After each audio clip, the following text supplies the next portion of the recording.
Me, a local poultry farm.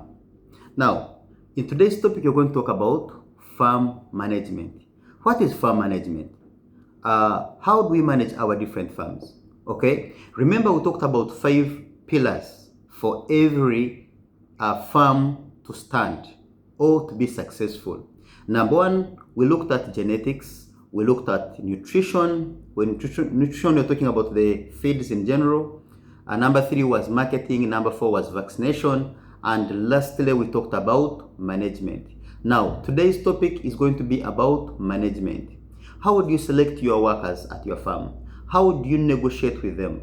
How do you know they are qualified or not qualified? How do you train them? How do you treat them? So this is all we are going to talk about in today's topic. But before we dive into that, please welcome to another exciting episode of Me, a Local Poultry Farm, where we get to answer all your questions right here in our classroom. Me, a Local Poultry Farm is located along Chenjojo District, along Fort Potro Road in Chenjojo District, in a place called River Valley. That's where you're going to find our farms. Call us if you need 1-day-old chicks. Call us if you need 1-month-old chicks. Those hens or roosters that are point of lay or for serving, please just dial our numbers. Call us if you need anything to do with local poultry. Those of you who need to train your workers, train your farm managers, okay, those boys that are going to help you at your farms, please bring them. We shall train them right from vaccination, treatment, how to manage the daily activities. We give them hands-on, we give them theory in training. So we train them how to mix different feeds, the ratios and different formulas, everything. Please just call our numbers. You know our numbers, they are everywhere on this channel, and we shall be your answer. Now we don't want to waste a lot of time. I just want to remind you that please take 3 seconds to click that subscription button if it's your first time to come across this channel. You can share with your friends, because at Me, a Local Poultry Farm, we don't believe in learning alone. We believe in sharing every small little knowledge that we get, because we believe through sharing, this is when we can be successful. So send us your comments both on our WhatsApp numbers and on our channel right here on this channel. You can send in your comment, tell us what you want us to talk about, and we shall answer your questions. Now we said we are going to look at management, specifically management. Now, what are we going to talk about in management?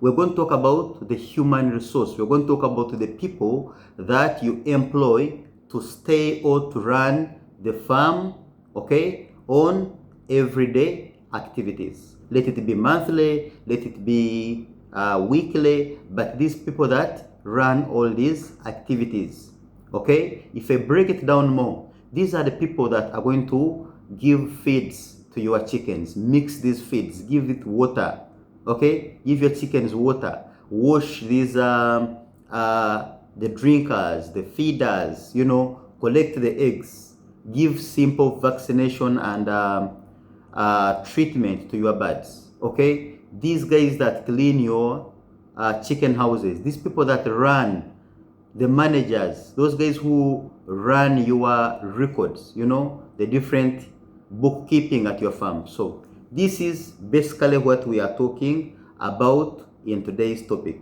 Now, management, how do you select your workers at your farm? Gone are the days, okay, when you used to call your grandmother or grandparents or neighbors in up countries or villages and ask them that, hello grandma, I need a housemaid, and then they will send you a housemaid and you're done, okay? But now, guys, some of you are transferring exactly what you used to do when you need housemates into your poultry or your farm businesses. Guys, this is the worst thing you can ever do to your farm, okay? If you need a worker, don't just call anyone, okay? Those people that are just there doing nothing at the villages, you bring them to your farm, you don't even give them any basic training, and you want them to run your farms. Now, meanwhile, when they are running your farms, you are busy in the town centers there doing your other things, and all you can do is to call them. Okay, how many have died today? Have you given them feeds? Have you given them this? Guys, this is the worst thing you can do to your farm. Don't bring those guys. You know, those guys, in most cases, they have nothing to lose. In case your flock dies, in case they get sick, they don't care. Okay, because they're not trained, they don't even know why they're at your farm. All they need is to finish their month, get their small money you are giving them, and keep running whatever they are doing. So guys, when you're selecting these workers, you need to go through the right channels. Some of you are using relatives at your farms. This is okay, there is no problem, there is nothing wrong with using your relatives, but you need to be extra careful whenever you employ relatives, your uncle's sons, your auntie's daughters, your neighbors, and what have you. Whenever you bring them, there is a lot they expect from you which you may not give back. Okay, now when you bring these people, yes, they can be professional enough and they will give you 100% of the production. But most of them, I will tell you something, 90% of these people that we bring, because your uncle's daughter, your uncle's son, your friend's daughter is at home doing nothing. Now when you bring these people, they are going to become a headache to you. These are the people you cannot even blame for their own mistakes. Okay, when they wake up, they do this and that, and you think it's not good, you don't want to, you cannot blame him, because he's going to call your uncle, and then your uncle is going to be hard on you. Guys, this is not how we run farms these days. Okay, you need to put people that are going to be accountable for every mistake, for everything that's going to happen at your farm. These are the guys you need to seriously, selectively select these workers that you're going to entrust your business with. Guys, let's look at how much money you put in this business. Some of you have invested more than 50 million, 60 million, 30 million, 25 million, depending on the size of the farm. But then when you bring these guys, put them there, and then you cannot blame them.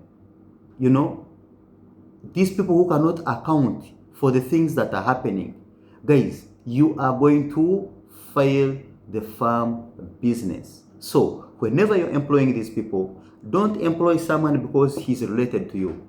I'm not saying that the people that are related to you are not going to do good work, but please, much as you're going to interview other people, give them the same interview. If they don't qualify, there is no need to put them at your farm. And if you bring them, please take them for farm training. This is why Mia Local Poultry Farm is there for you. Okay, and that takes us to our next point. Now, what is our next point? These guys that you bring, that you call from the village, you've called your grandmother, you've called your auntie, your uncle to send you these guys. Okay, in most cases they're going to send you these guys who have nothing to lose. Now when you bring them at your farm, you have a farm that is worth 100 million, 200 million, okay, be it a chicken, be it goat, be it cattle farm, and now you want to pay these guys very little money. Even when you are calling for these guys to send you their people, you're like, I want someone who is going to take not more than 80,000 shillings, more than 50,000 shillings, more than 100,000 shillings. Guys, you're going to get 100,000 shillings. I think that is about $30 a month, and then entrust this person with your 50 million or 100 million farm business. Okay, guys, what do these guys have to lose in case something happens? Because this person who is thinking of the 50,000 at the end of the month, 100,000 at the end of the month, okay, and that's why his brain stops. I'm not saying some people are there and they are so what can I call it? They are desperate, they need this money. But there are those people you're going to bring and they don't care. So long as the month ends and you give him his 80,000, his 100,000, that's where life stops. Okay? So, what does this guy have to account in case something happens to your cattle, to your goats, to your sheep, to your chickens. If you wakes up in the morning and doesn't give them feeds or doesn't give them water for one day, and then they start dying, how much are you going to blame him according to the money you're giving him? Okay? Because when you get someone and you're giving him that money, guys, this is like 3,000 shillings a day, 2,500 shillings a day. How much responsible can that person be? So, guys, let's stop these habits of looking for people because they are going to charge us cheaply. No, put in your money, but let that person be accountable. Let that person be presentable. Let him be able to account what has happened in a day, to account, give you a weekly report. Be able to know how much vaccines and at how much were taken in, how much feeds, okay, were used, what ratios were mixed, why were those ratios mixed like that. You understand? How many eggs were collected, how many were broken, and so on. Guys, let's drop that thinking, that old way of running our different farms.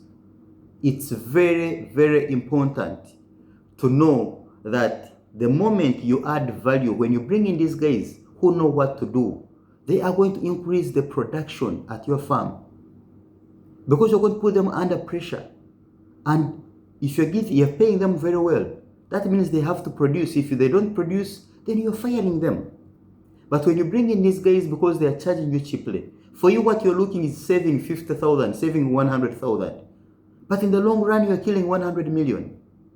Okay? So let's be very, very careful when we are doing that. Another thing, when you employ these people, these are your uncles, your aunties, sons and daughters, and what have you. These are your brothers, your sisters. And now when you bring them into your farm, let's assume you have a company. I'll just take an example. You have a company and it's doing so many things. Now when you bring in, and maybe these are the people who never studied or the people who don't have any kind of experience, and then the only jobs you can give them is, let's say, maybe the cleaning job, a little bit of housekeeping, secretary, something like that. I'm not saying they're bad jobs, but if those are the jobs that you can give them according to their standard, then your uncles are going to start calling you. Your uncles, your family are going to start talking about you. That of all jobs in your company, the only job you could give my daughter or my son is a cleaning job. Couldn't you make him a manager of the company? Couldn't you make him an accountant or a cashier or something? Not forgetting that they don't have these qualifications. So they're going to talk about you in the family, even when you sit for the clan meeting, everyone is going to be on you. So most importantly, when you're employing your relatives, make sure they meet the qualifications that you need. If you need to take them to go and study, take them back, let them study, get this qualification, and then employ them. But this business of just calling to send you people, everyone who has someone who has failed in a certain village, those people who are always there stealing, drinking alcohol, doing every sort of thing, and then they are bringing them to your farm because they are going to allow you to pay them very little money. It should stop. You will think you are saving, but in the long run, you're killing your multi-million business. This person has nothing to lose. Even if he wakes up in the morning and all the flock is dead, he has nothing to lose. Even if you don't pay him, he will get transport and go back to his home and continue drinking his alcohol. He doesn't care. So let's get people that we can hold accountable for everything. Your uncle's son, your sister's daughter, you're not going to take them to prison for a few things they're going to do that are not accepted at the farm. Because they are your sisters, because they are your cousin sisters or cousin brothers, or, I'm not saying, please don't quote me wrong, that your cousin sisters, your cousin brothers, your friends' children cannot qualify to do this kind of work. But please, when you're employing them, don't look at that relation you have with them. Look at look mostly at the qualification part of the employment. Now, If we go on, what else do we have to look out for? How much money are we paying these guys? Okay, we have partly looked at that. So we said if you're paying these guys, pay them what you think is okay. Not because he's your sister's son, don't give him less. Just because you think he's a drunkard or he was a drunkard, so he doesn't need money. No, he has his own problems. Okay? If you don't pay them enough, the only thing they're going to do, they're going to start stealing your goats. They're going to steal your eggs, your chickens. Okay? And by the way, if you go to that point of stealing, how are you going to handle that when it starts happening at your farm? Even some of you people, you are the ones who cause people to start stealing you. Okay? How? Someone will ask me how. Now, I'll just give you a simple calculation here. You have about 1,000 layers at your farm. Now, these 1,000 layers, assuming you're collecting about 30 or 32, 33 trays of eggs per day. Okay? 33 trays of eggs per day. But then, even your own family, even your own children, you, the owner of the farm, they cannot even eat any of these eggs. You either wait for these eggs to be broken first. You know those eggs they lay when they are damaged and they cannot buy them? Now, those are the ones you want your family to feed on. So, that means for the whole month, if you don't get any damaged eggs, your family will never consume even one egg. Because you're looking for money. Fine, business ways, that is okay. But now, if you cannot afford to give your own family a few eggs for them to consume, then what about the workers? What's going to happen when you come and they have eaten 2 or 3 eggs out of the 1,000 eggs that are being collected every day? You cannot give it to your own son or your own daughter. What about the workers? Now, these are the workers who are going to rear your goats for centuries, and they will not even know how a goat tastes like, or a chicken tastes like, or an egg. Okay? Because even some of you, even the damaged eggs, you sell them. Assuming if you're selling 400 shillings per egg, which is okay, then you're like, okay, the damaged one will give me 250 shillings. So even the damaged ones, you don't want your family or your workers to consume them. You want again to sell them. Guys, it's good to love money, but sometimes these things are just human. Okay? Some things are just human. So, what am I talking about here? If you have at least a goat's farm, you have about 200 goats, you have about 400 goats. Even if you go to 1 goat per month and give it to your workers to eat it at least in a month or 2 months, at least give them 1 goat. And then they are going to be okay with you because whatever they are rearing, they know how it tastes. They know at the end of the month you're going to give them something. Then why should they steal from you? Okay? But these are the people who have never eaten meat. All you do is to buy them posho and beans, year in, year out. You'll never give them even 1 chicken that, you know what, today maybe it's Christmas, today is a public holiday, please take 2 birds, take 1 bird and consume it. Okay? Now, if you cannot do this, what can you do?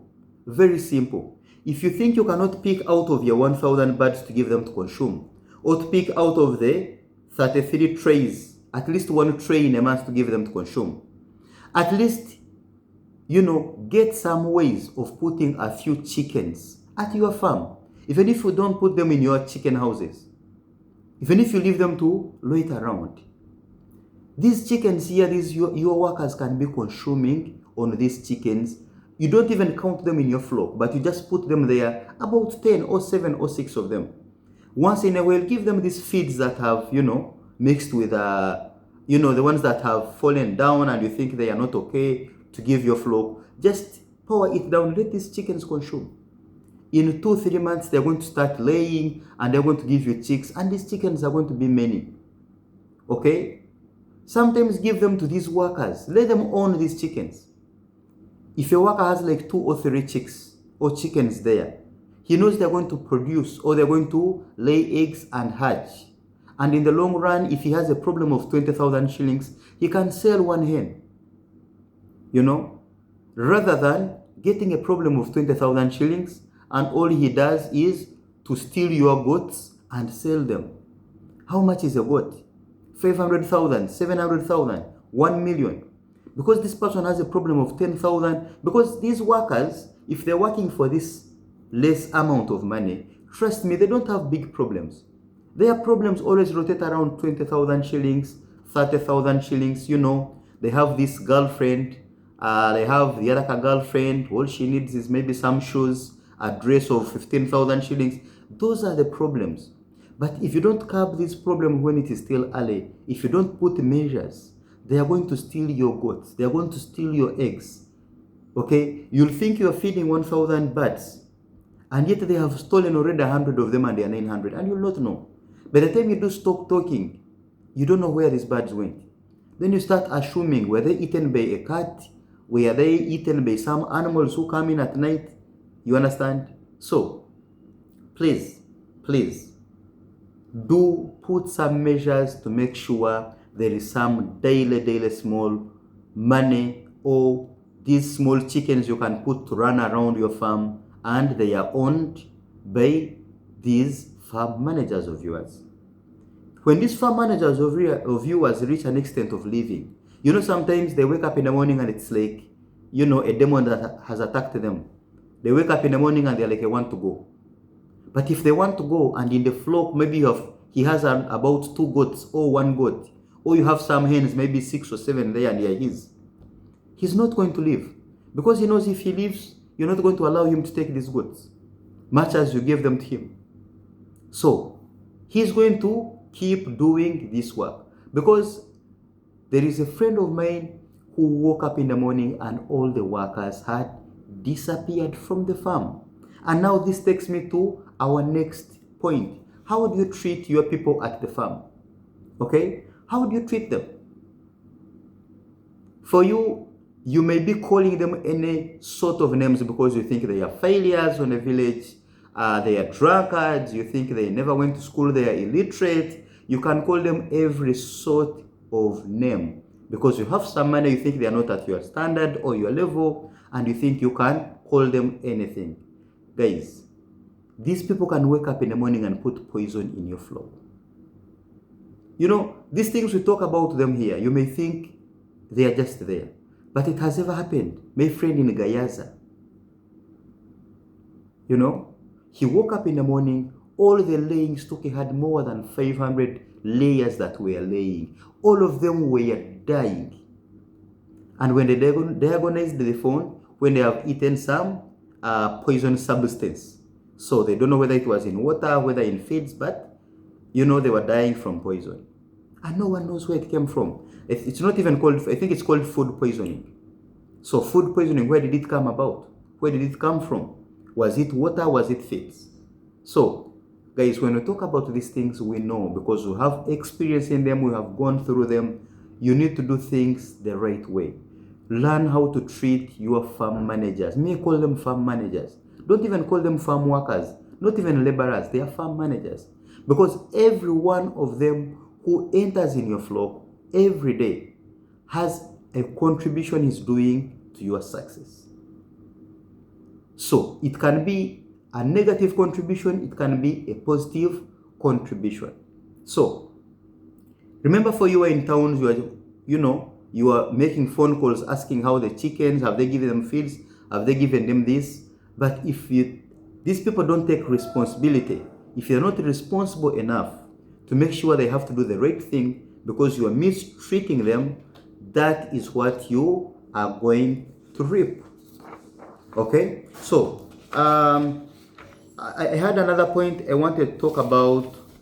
The other one was, I think, one of the cheapest measures I wanted you guys to start doing at your farm. Some things I want you to introduce at your farms. I will tell you something. I have visited so many farms, I think more than 50 farms in Uganda. You have seen me showing you these videos when I'm at different farms, not at me, a local poultry farm.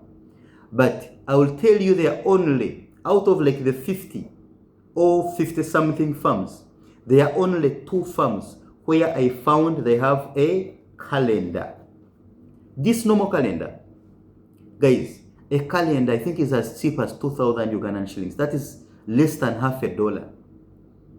Why don't you put calendars at your farms?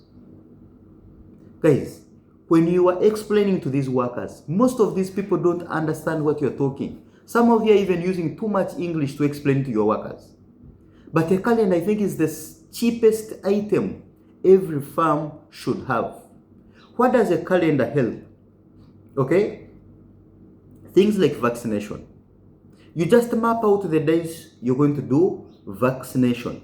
You know, if today you have given your chickens maybe on 7th, and then the next vaccination date is going to be maybe, let's say, 14th, and then maybe 21st, mark out those days on a calendar so that every time these farm managers, these farm workers, okay, in quotes, I call them managers, all of them.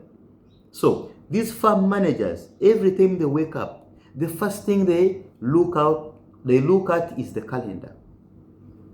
These big calendars. He knows today is the 14th of such and such a month. I have to vaccinate.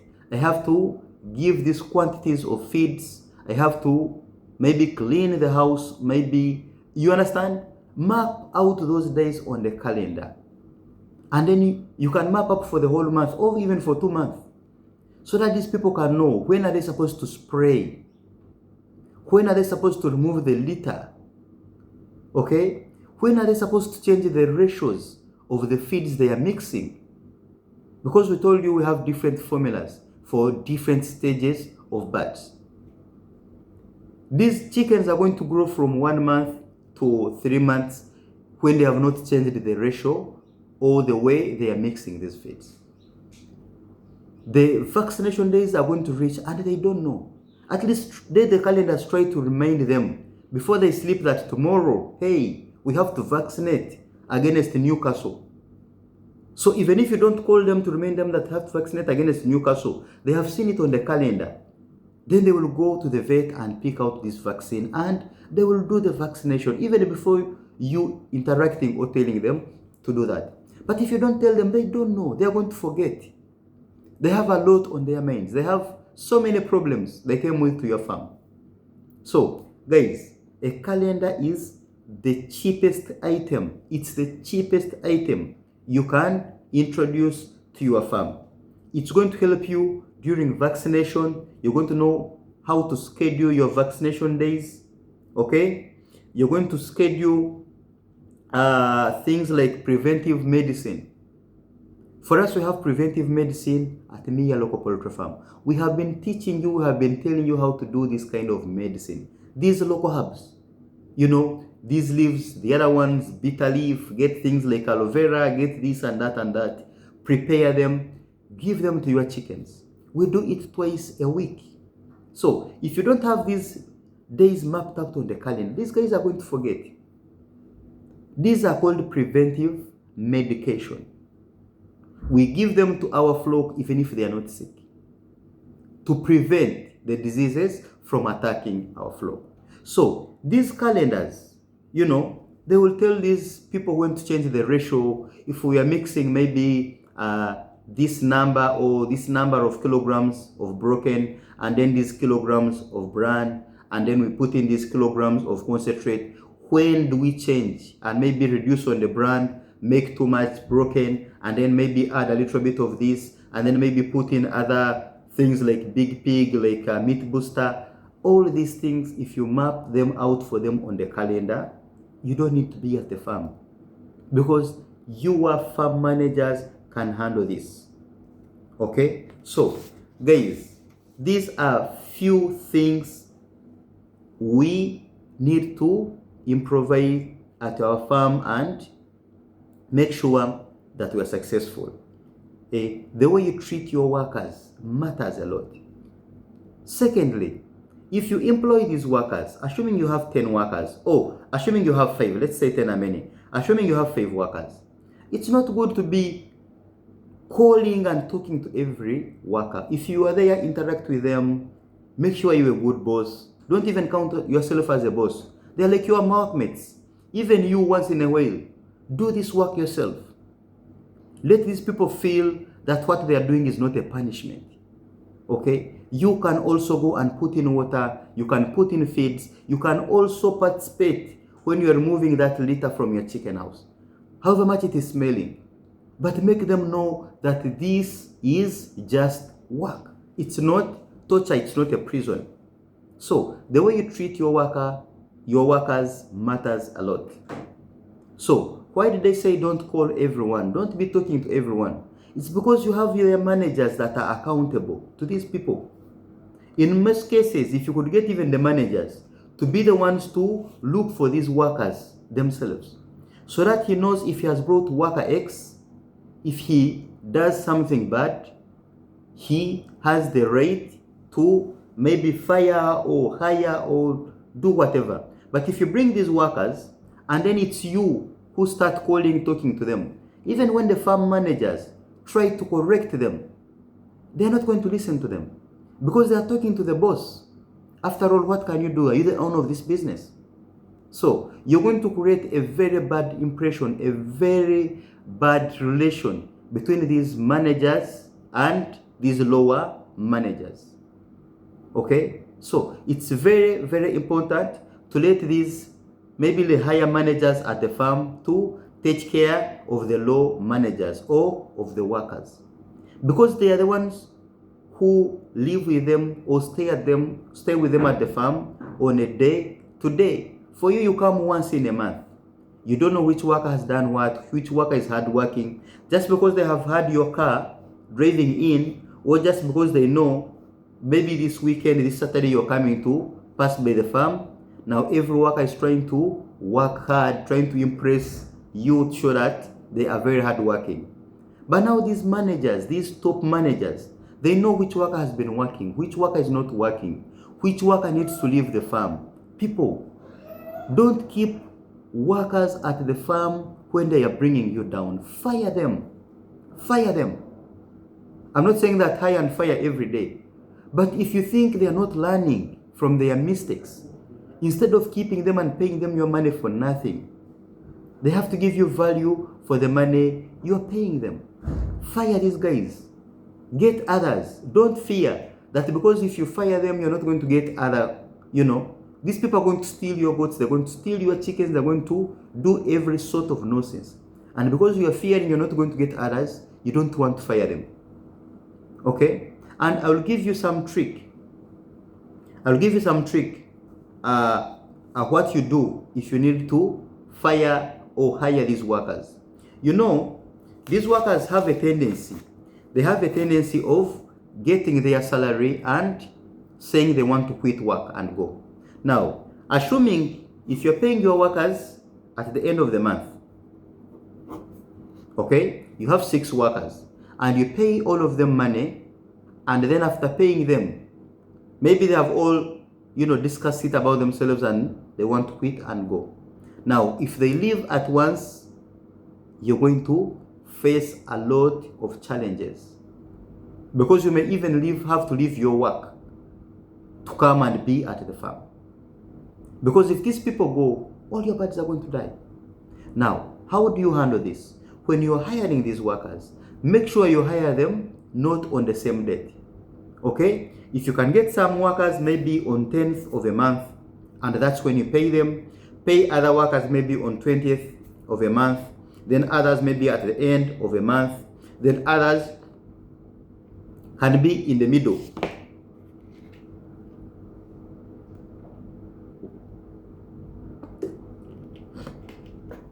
So have other workers in the middle there, so that in case one worker wants to leave or 2 workers want to leave, it's okay. The rest are going to stay. But if you pay them at once and they're all leaving at once, my brother, you'll cry. My sister, this is the worst. Because you'll wake up in the morning, your chickens don't have feeds, they don't have water, and neighbors are calling you that we're just hearing them making a lot of noise. There is no one at the farm. By the time you employ other workers, because when you employ other workers, you have to take them for training. Now, when you take them for training, who is going to run your business? So it's very, very, very important that you put everything we have said into consideration. Guys, I don't want to make this video, it's already too long. I can see it's more than 30 minutes. Today I've been talking about management. Learn how to manage your workers. Every time you get your managers or your workers, take them for farm training. That's the last point. Take them for farm training. Or if you have senior workers at your farm, let them train these new workers. It's not that every time you're taking them for training, you have to pay money. No. If you have senior workers, let them train these lower workers. And at least let them learn. Let all of them learn. Because if you have about 1 or 2 people that know everything, and then the rest are just being told what to do, what if these people fall sick? What if these people fire themselves from work and they resign? What's going to happen? So it's very important that every one person who is at farm knows, if my chickens are releasing this kind of poop, let's assume maybe it is green, what are my chickens suffering from? If it is white, what are they suffering from? If it is a little bit of diarrhea, if it's diarrhea and it is green, if it's diarrhea and it is chocolate, if it is smelling, if it has blood, all these signs, we said all these signs show that our chicken are suffering from either this kind of disease or about to get suffering from that disease. Because you'll go in your flock and you find maybe there is brown chocolate, diarrhea, maybe with blood. So if they don't know that this is coccidiosis, then it's going to be hard for you to administer these drugs. To tell them or remind them that, maybe go to the vet and buy this Cocid, or maybe S-Dime, and apply it to the feeds. And like I told you, these drugs are very cheap. Cocid, I think, is about 4,500. S-Dime is about 8,000 shillings. And it can treat more than 1,000 birds. But assuming you don't know how to administer these drugs, or you don't even know what the chickens are suffering from. Now, you come to me, you are like, hey, I need a vet doctor, okay? I come to your farm, or another doctor comes to your farm, looks at only this, this brownish poop, the chocolate poop that has blood, and I can tell it is coccidiosis. I'm not going to tell it is coccidiosis. I'm going to tell you this treatment needs 50,000 shillings, 100,000 shillings. And you're going to pay this money. So it's very, very important to have your farm managers learn these things. So when the disease persists or it is not getting cured, then we can go to a vet to know what is happening. Because you can be treating a different disease. Administering this kind of medicine, and yet the disease is not that type of disease that you're giving the medicine to. So guys, like I told you, let me not make this longer.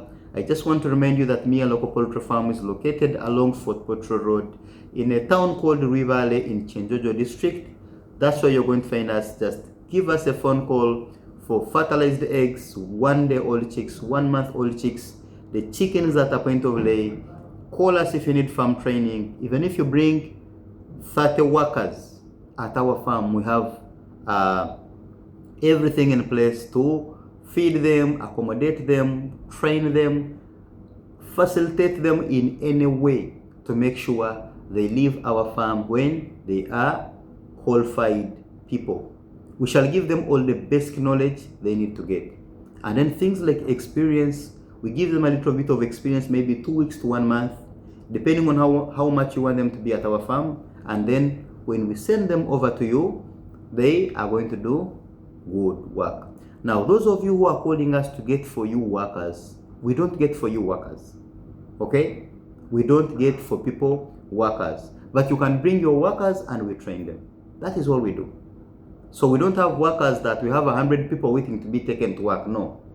Once in a while we may have, because we train some people, they come and do intern with us and they want to work. So once in a while you can give us a call and we have these workers, but I'm not promising that every time you call, we're going to have a worker available to give you. So we love you so much, guys. Thank you for subscribing. Thank you for watching up to the very end. Thank you for loving me, a local poultry farm. If you have not subscribed, please take 2 seconds to click that subscription button, click that bell notification button to make sure you are the first to like or to watch this video in case we release any other episode. I love you guys. Bye bye.